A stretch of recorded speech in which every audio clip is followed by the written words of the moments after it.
Hai guys, jumpa lagi. Ya, hari ini aku mau berbagi tentang satu pengalaman atau mungkin materi begitu yang bisa kita pakai, yang bisa kita pelajari buat hidup kita hari lepas hari.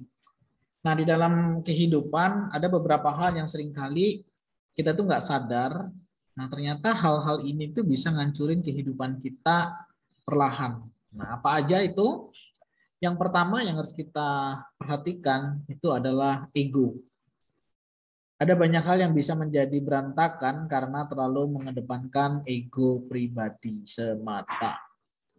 Rasionalitas dan pikiran yang tenang kunci dalam pengambilan keputusan. Oleh sebab itu, hati-hati dengan ego kita. Ya, jangan sampai kita menjadi orang yang egois.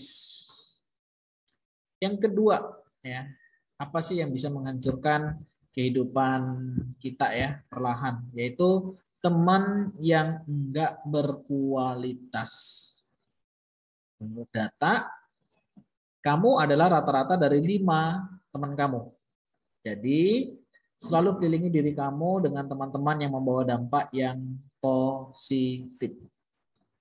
Ya, jadi teman yang enggak berkualitas, hati-hati. Kebiasaan yang buruk dapat merusak kebiasaan yang baik. Perhatikan temannya. Yang ketiga, pemikiran negatif. Pemikiran buruk akan membawa kita ke hal buruk tersebut. Karena kamu adalah apa yang kamu pikirkan. Ya, seringkali kita kan memikirkan aku tuh nggak bisa, ya, aku tuh nggak mampu, aku tuh jelek, ya. Akhirnya di dalam diri kita sudah tertanam, ya, stempel itu sudah kalau kita tuh nggak bisa berbuat apa-apa dan lain sebagainya. Oleh sebab itu kita harus berpikir secara positif. Bagaimana kita berpikir positif?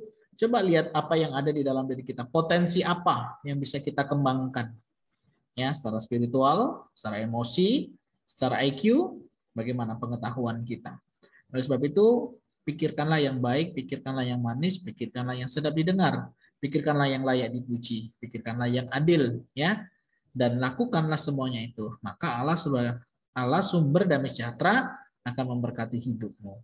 Ya, berpikirlah yang positif. Maka hasilnya juga positif karena apa yang keluar itu berdasarkan apa yang masuk. Yang keempat, pengaturan keuangan yang buruk.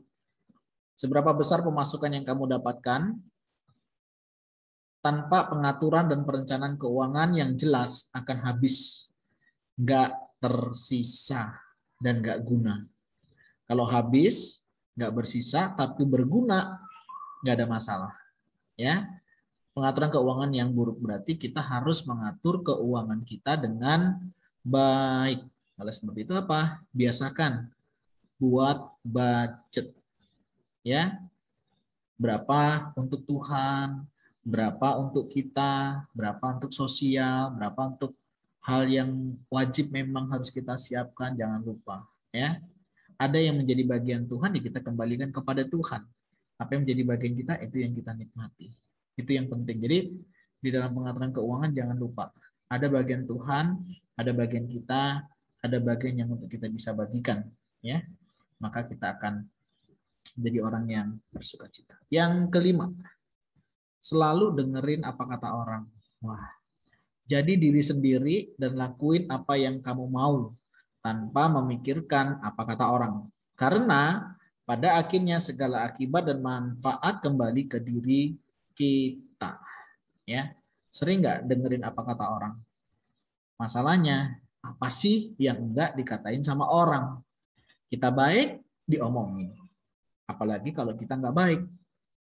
Ya, oleh sebab itu boleh mendengarkan kata orang, tetapi sekali lagi kita harus bisa menyaring apakah hal itu baik. Kalau baik, ya kita lakukan.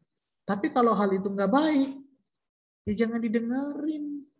Ya, oleh sebab itu pentingnya nggak masalah kita mendengarkan kata orang, tapi kita perlu saring. Ya, setiap keputusan itu ada di tangan kita. Dan ingat, setiap keputusan itu ada konsekuensinya. Ya, orang lain hanya bicara, misalnya bicara buruk, mengata-ngatakan yang tidak baik, ya kita bisa ambil aja hikmahnya. Tapi kalau memang itu sesuatu yang baik, nasihat yang baik, membangun kita, membuat kita menjadi lebih baik, memotivasi kita untuk melakukan karya yang positif, nggak ada salahnya untuk kita melakukannya. Jadi pinter-pinter kita menyaring, ya, karena semuanya itu punya konsekuensi. Nggak memilih pun ada konsekuensinya, ya. Nah, kalau kita memilih udah pasti ada konsekuensinya. Ada harga yang mau kita bayar. Oleh sebab itu, sebelum memilih, pastikan kita sudah memilih pilihan yang terbaik, ya, dari yang terbaik. Yang keenam, yang bisa menghancurkan hidup kita adalah menjadi orang yang terlalu materialistis. Apapun yang kamu lakukan, jika niatnya hanya sebatas materi semata, nggak akan pernah bikin kamu puas dan bahagia. Contoh, misalnya kamu berteman sama orang lain. Kalau tujuannya hanya mendapatkan keuntungan, pasti kita nggak akan pernah puas. Dan kita juga akan pernah bahagia. Masalahnya, kalau dalam posisimu yang baik, kalau posisimu sudah nggak baik, kamu pun akan diperlakukan demikian dengan orang lain. Ya, kalau kita berteman, jangan mengharapkan apa yang bisa kamu terima, tapi pikirkan apa yang bisa kamu berikan. Ya, termasuk dalam hal pacaran. Nggak salah sih, ya, memilih pasangan yang mapan, memilih pasangan yang baik, yang punya sesuatu, ya, nggak salah, nggak salah. Tapi jangan sampai itu menjadi tujuan hidup. Tujuan kamu menjalin sebuah pasangan itu. Karena kamu akan kecewa ketika satu saat pasanganmu tidak memiliki apa yang kamu harapkan. Ya, nggak apa-apa. Saya senang ya lihat orang bisa memilih pasangannya menjadi apa, pasangannya lebih baik. Itu bagus. Tapi bukan itu yang menjadi tujuannya. Ketika kita bekerja, ya, apakah hanya sekedar untuk mencari uang? Apakah hanya sekedar untuk mendapatkan keuntungan waktu kita menjalin sebuah bisnis? Tentunya bukan. Ya, karena di atas semuanya itu persahabatan jauh lebih penting. Ilmu yang akan kita dapat itu juga jauh lebih penting. Termasuk di dalam kita bersahabat dengan orang, bekerja, membangun relasi dengan orang lain, berpacaran, bahkan termasuk di dalam pernikahan. Ya, jangan menjadi orang yang materialistis yang segala sesuatu diukur dengan uang, diukur dengan apa yang berdasarkan materi. Ini kita harus hati-hati.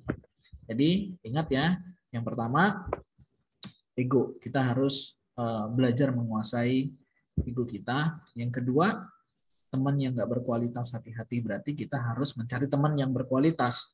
Atau jadilah teman yang berkualitas. Yang ketiga, pemikiran negatif itu sangat berbahaya. Oleh sebab itu, penting kita memiliki pikiran yang positif. Curiga boleh, berprasangka boleh, tapi jangan sampai itu berlebihan. Sehingga dampaknya tidak baik. Dan ingat, pengaturan keuangan yang buruk bisa merusak masa depan kita. Oleh sebab itu penting sekali ingat, apa yang menjadi bagian Tuhan kita kembalikan kepada Tuhan, apa yang menjadi bagian kita untuk kita kelola, kelolalah dengan baik. Dan jangan lupa memberi yang terbaik. Orang tuamu jika masih ada, pasanganmu jika masih, maksudnya jika ada, begitu ya, anak, jangan lupa. Semuanya tercukupi sebelum kita ke orang lain. Yang selanjutnya, selalu dengerin apa kata orang, ya. Jangan suka selalu dengerin apa kata orang. Dengarkan boleh, tapi ingat keputusan ada di tangan kita. Dan jadi orang yang terlalu materialistis, hati-hati. Itu semua bisa menghancurin hidup kita perlahan-lahan. Jadilah kalau kita hari ini bisa memberi, jadilah orang yang memberi, ya. Memiliki hati yang berbelas kasihan, ya.